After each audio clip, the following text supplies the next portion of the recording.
Kayla, obviously the story a year away, right? I mean, I guess valuable in some ways. I mean, you talked about what a grind it's been over the years, but I know also coming off a loss, you probably wanted to get back. So I did. what has this year been like for you? Oh, it's been a year of growth for sure. I think coming from an Olympic background, coming from judo where you have a tournament every week, you have at least one a month. So having to sit with the failure, see where I really fucked up, and have 10 months to grow from it has been really beneficial for me, both as a fighter and as a person. How much have you revisited that fight? I mean, is it a fight that you watch over and over, or you live through, or is it like, let's just put that in the rear view? I mean, I've watched it a couple times.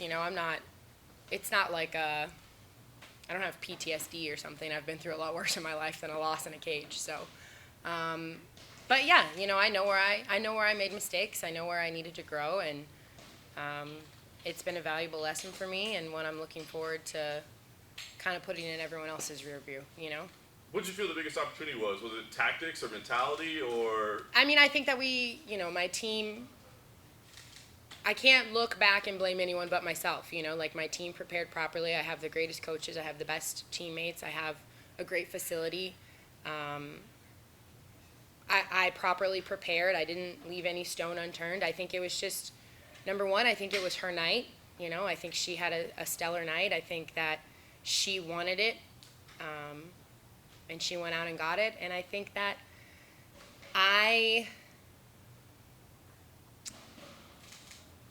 in that fight, it wasn't like she was killing me on the feet, but I still shot for a takedown, shot for a takedown. And I didn't need to do that. I forced the grappling when I didn't need to force it, just because I was like, that's what I have to do. That's what I have to do.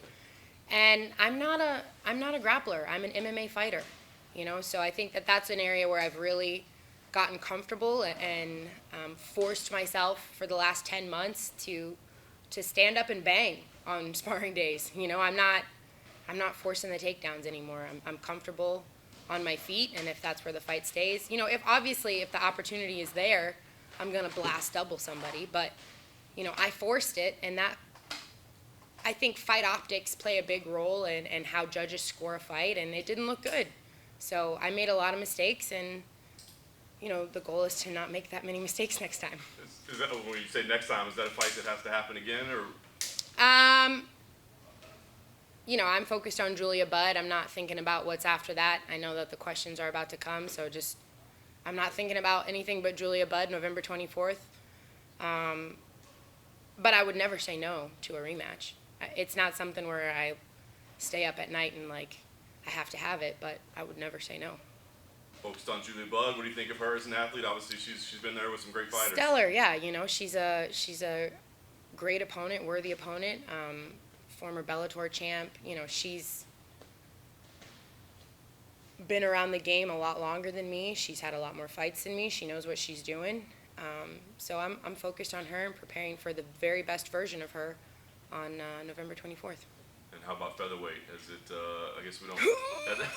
I guess we still got a little bit. I had to hide the pipes from y'all. I didn't want to scare you. Whoops.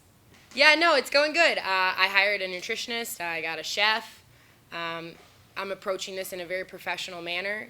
I've been pretty adamant that I don't believe in weight cutting, but if I'm going to do it, I'm going to do it right. I'm going to do it healthy. I'm going to set an example to my children, to myself, to future fighters. So the weight's coming off. It's slow. It's steady. Still got 6 weeks, and but I actually feel great. Nutrition is something that I've always not struggled with, but just not put a major focus on. I'm so disciplined in the gym, and I'm so disciplined in every area of my life that if I come home and I want to eat a brownie, I eat a brownie. That's just always how it's been for me. And it's also been a very big lesson in self-care for me. I didn't realize how terribly I treated my body, in the sense that it'd be 9 o'clock at night and I'm eating my kids' leftovers, scarfing it down because I haven't eaten all day.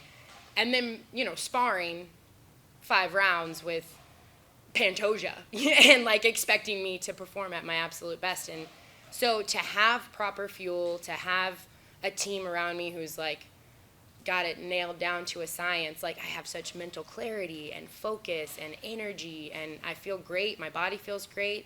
My inflammation has gone down, my joints, my aches, so I'm like, why didn't I do this I'm such an idiot.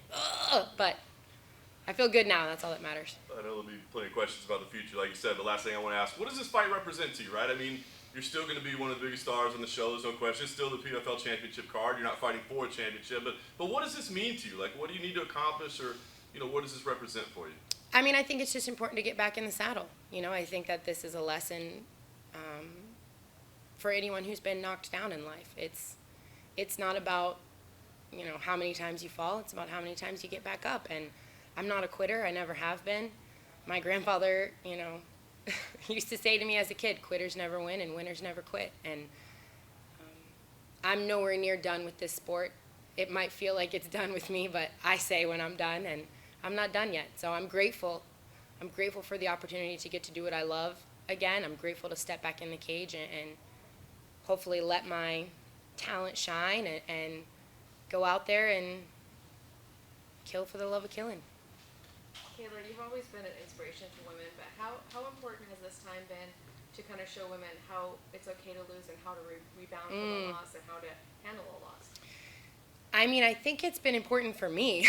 Of course I want to be an inspiration to women, but it's been important for me to learn how to love myself. And I think I think humans struggle with that. Let's not just categorize women. I think that men struggle with that as well. But it's okay to take care of yourself. It's okay to put yourself first. It's okay to love yourself even when you lose, even when you fuck up, even when you aren't perfect. And that was something that I didn't know and didn't practice. I wasn't like, oh, I'm worthy of love even when I'm a hot mess. No, I was like, I have to be perfect. I have to be a straight A student. I have to win all of the gold medals. I have to be the perfect mom. And then someone will love me. But, that's not real. Or that's not the truth that I've come to know. And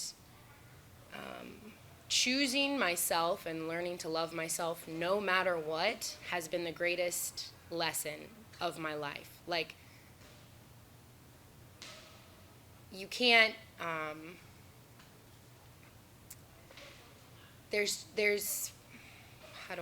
you can't, first of all, you can't love anyone else until you love yourself, including your children. It doesn't matter, a significant other, your parents, if you don't have love for yourself, then you can't give it away to anyone else. So getting still, getting quiet, facing my demons, and learning that no matter what, I'm okay and I like me as I am, changed my life.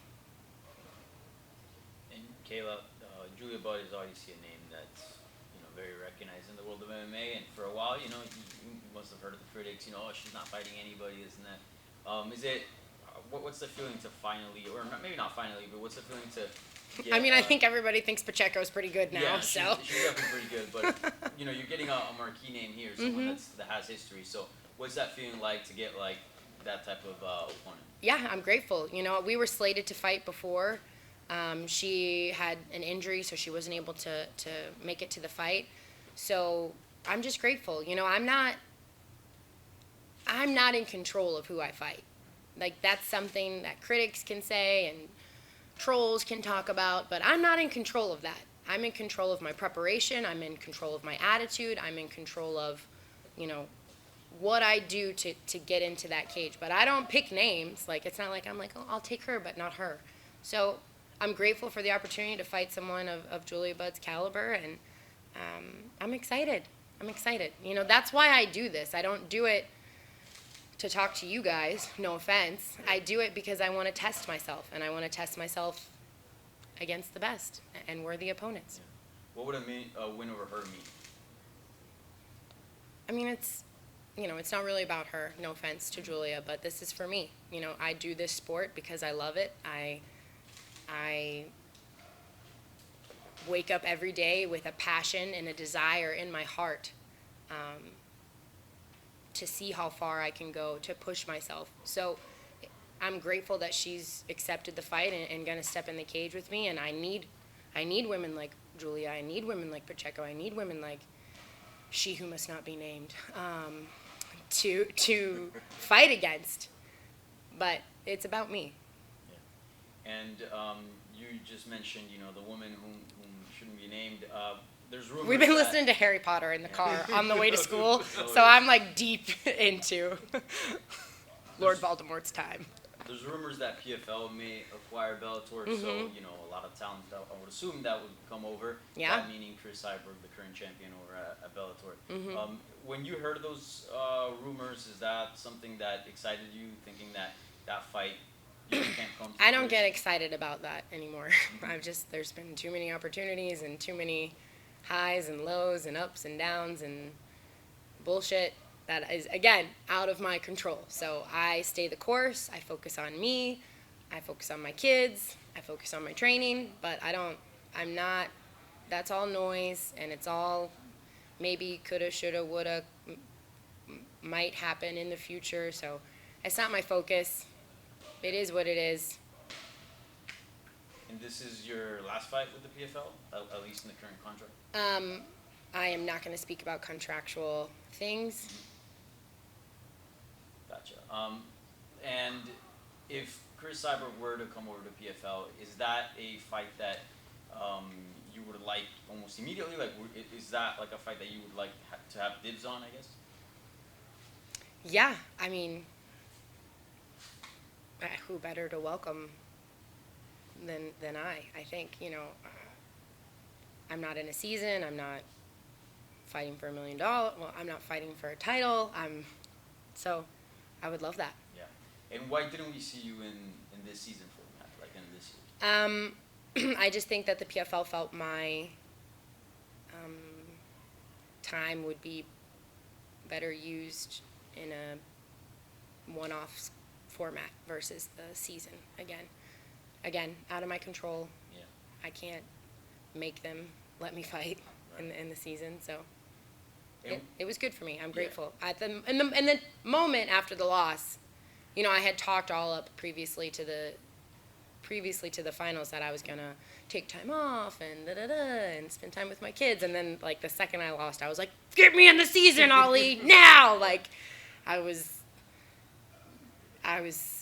one angry woman. So not with anyone else, just with myself. But thankfully, God had bigger plans and better plans for me, and He knew what He was doing. So I did not get to compete in the season, and that was what was meant to be. Yeah. But were you no season? But were you expected to compete throughout the year in like one-offs during in these cards, or what was sort of? I think plan? that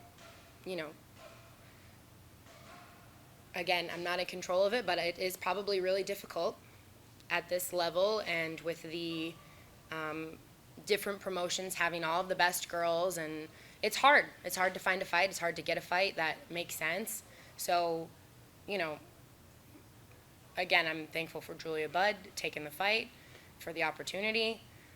I can't control all of that other stuff. I wanted to compete more than once this year, but I'm just grateful. I'm grateful to be going back into the cage. And lastly, just I know you enjoyed that time off. Like it was very beneficial in many ways, as you mentioned. But moving forward, I'm guessing you do not want that to be the case. You want to be active. Yeah, no, I love what I do. I'm one of the very lucky humans on earth who gets to punch people in the face for a living and get paid really well for it. So yeah, for sure, I want to stay active. I want to compete.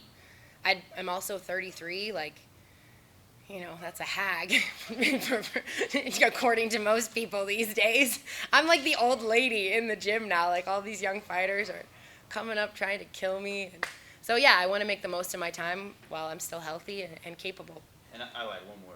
Amanda Nunes retired. That was a name that a lot of people were wondering, would Kayla ever fight her? I know you guys were training together. You know her very well. Just curious, your thoughts on her retirement, and if you have spoken to her at all after her decision to walk away. I mean, I'm happy for Amanda. I think that she's accomplished everything you can accomplish in the sport.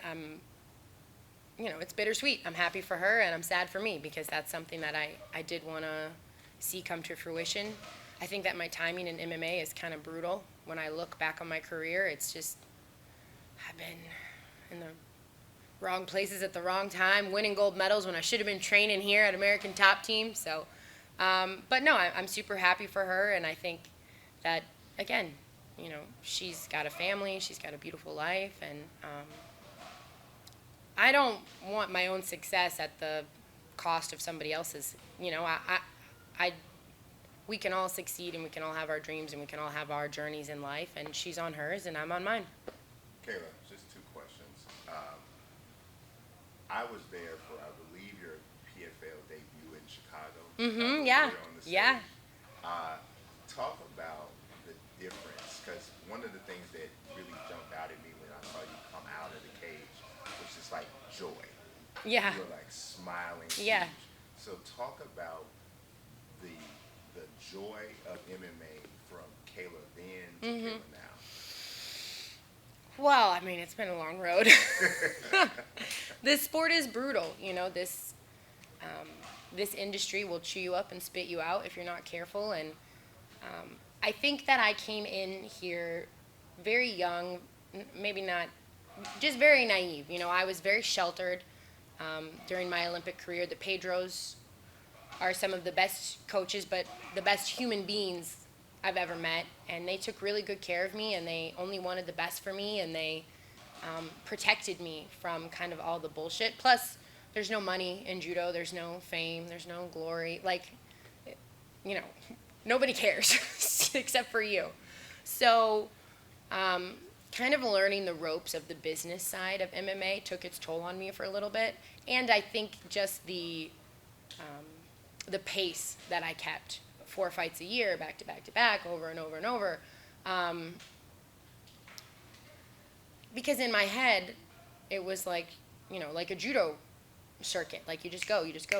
But, it's really different to prepare for a fight than it is to prepare for a judo tournament. Like every fight is the Olympics. If I prepared for the Olympics every month when I did judo, I would have lasted 6 months. It's impossible. That level of intensity, that level of mental fortitude, that level of pressure, it's too much. So every fight is like that. Every fight matters. And I didn't make that adjustment when I came over to MMA. So I got a little bit burnt out. I got a little bit bitter. I got a little bit pissed off, angry. I had all these negative feelings and emotions swirling inside of me, and I had to let that shit go. I had to remember why I do the sport, and that's because I love it. I love martial arts. I love the beauty of it. I love the challenge of it. I love the honor, the respect, the discipline. This is why I do what I do. It's not for money. It's not for business. It's not for fame. It's not for titles. I love the essence of martial arts. That's who I am. That's who created me. Martial arts made me who I am. Judo made me who I am as a person. And so to let go of all that negativity and to just focus on the joy and the positive sides of it and the positive effect it's had on my life has brought back, the gratitude. And it's not I have to go to training. It's I get to go to training. It's not I have to talk to the media. It's people want to hear what I have to say. What an honor, what a blessing. That's an honor. And when you shift your mindset like that, life gets a lot better. Yeah, last question. So you mentioned not there being a lot of money in judo, but there is a former judoka who went a different sort of route after MMA and went to WWE, Ronda Rousey. I know you've probably been asked that question before. Is that something that you would ever consider on any level? It's hard because Ronda's always been my rabbit. She's always been anything she can do, I can do better. I have a Ronda-sized chip on my shoulder.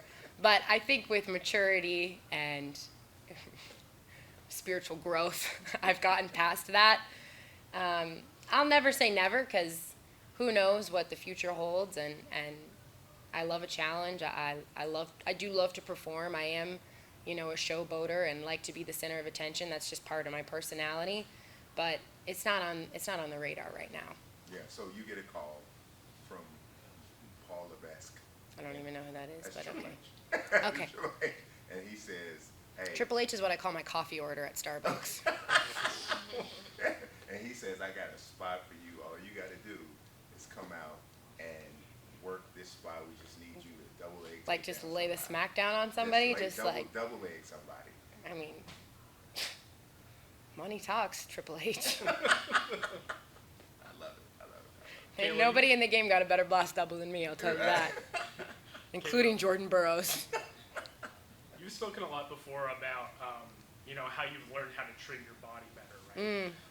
What are some things that you've learned about training your mind? Because I feel like that's an element of sports in general that doesn't really get discussed enough. Yeah, I think you're spot on with that question. Thank you.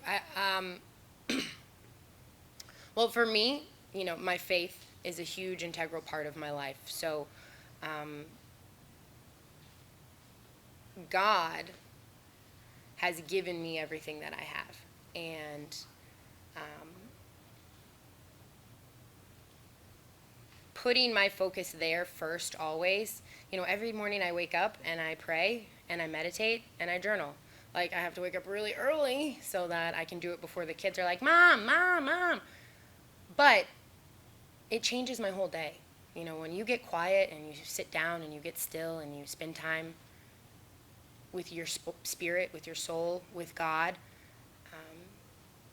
it changes your day. And it doesn't you don't just wake up and you're like this Mary Poppins jolly human being, but slowly over time you start to build those days. It's not one day, it's a week. It's not a week, it's 2 weeks. It's not 2 weeks, it's a month. It's 6 months. It's holy shit, for 10 months I have been disciplined enough to get down, to wake up every day, sit down and get quiet with myself and with God and, spend time taking care of myself, taking care of my mind, taking care of my body, taking care of my soul. And I also, it sounds silly, and maybe you guys don't have this problem, but, now I kind of do things for fun. That I know, I didn't do that before. I didn't have emus for fun. I didn't, water plants or, go have a girls' night. Occasionally I would, but most of the time I was so hyper-focused on being this perfect human being, being the perfect mom, coaching my kids soccer, taking them to every event, making sure every meal is nutritious, making sure I'm the best fighter I can possibly be. So focused on being perfect that I didn't stop and oh, you know what? I'd really like to go to a comedy show tonight, so I'm going to go to a fucking comedy show. I have all this money, and I'm just, sitting here being a robot. I was like, what are...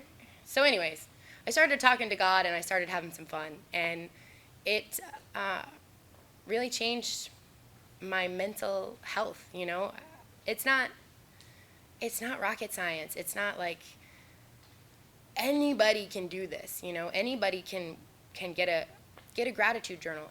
Anybody can wake up and write 3 things down that they're grateful for every day. And anybody can sit down and shoot up a quick prayer. You don't have to there's no right or wrong way to do this, taking care of yourself is a very personal thing, and faith is a very personal thing, and what you find joy in. Dude, I started doing paint by numbers. I'm 33 years old. I do paint by numbers now. What? But I like it. It's fun. It's relaxing. It's something I can do where I'm not overly exerting myself. So, yeah. What is that? Paint by number. It's when you're not an artist, but you pretend you are, and they tell you what to paint. Okay. Yeah. Have you tried the Happy Color app? Is that Like where paint you by do it number, on your phone? yeah. Yeah. I probably should get that. Well, we're also, thank you. We're a super technology-free house, we don't, my kids and I watch a movie on Friday nights.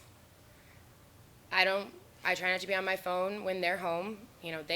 My son is 5 years old. He doesn't even know how to use an iPad, which most 5-year-olds can Snapchat you, right? My daughter, sometimes we do Saturday morning cartoons and my daughter will get to play on her iPad, but we're outside. I bought 2 acres. We got emus, chickens, rabbits, quail, dogs.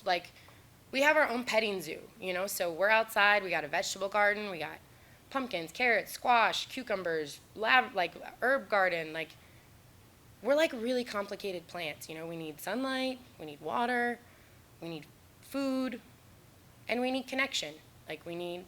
I have an amazing group of people around me who love me and just want the best for me, and I also have that for them. So like all of those little simple ingredients make my life wonderful.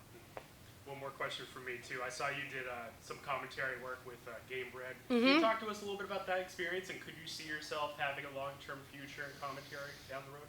Yeah, I mean, I'm obviously super green, and I have a lot of work to do. I'm very, very rough around the edges, and I would say unpolished, but which is perfect for Game Bread because he doesn't give a shit. But no, I do enjoy it. You know, if you're not going to fight, the second best seat in the house is that booth right there. And I do feel like I bring knowledge. I do feel like I bring experience, and I feel like I bring something to offer to the table. So I think it's mutually beneficial, and I enjoy it. I do. I enjoy it. Thank you. Kayla, over here. Yeah. A few minutes ago, you talked about being the center of attention, and 2024. I think for the last couple of years, fans have kind of seen you as the face of PFL, and I think you've kind of represented yourself that way. But 2024, we're expected to see Francis Ngannou make his PFL debut. Yeah. We could also see Jake Paul in 2024. Does that kind of pressure you or maybe motivate you to say, hey, this is still my house? And do you feel motivated to put on performances that lets the fans know, hey, I'm still here, I'm still the top name in PFL?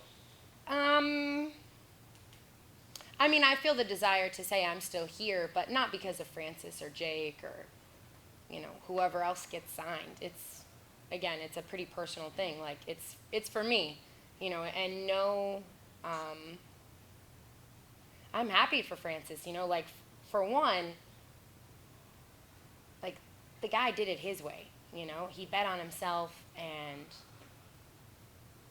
he won in a big way.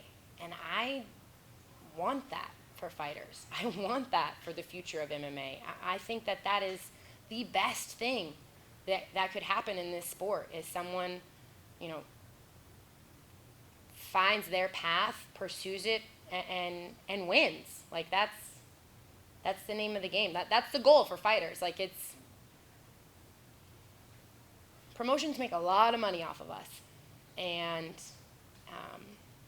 it's very rare that you see someone who's able to stay true to themselves, who's able to be successful and make a shit ton of money. So I'm happy for him. I think that's amazing.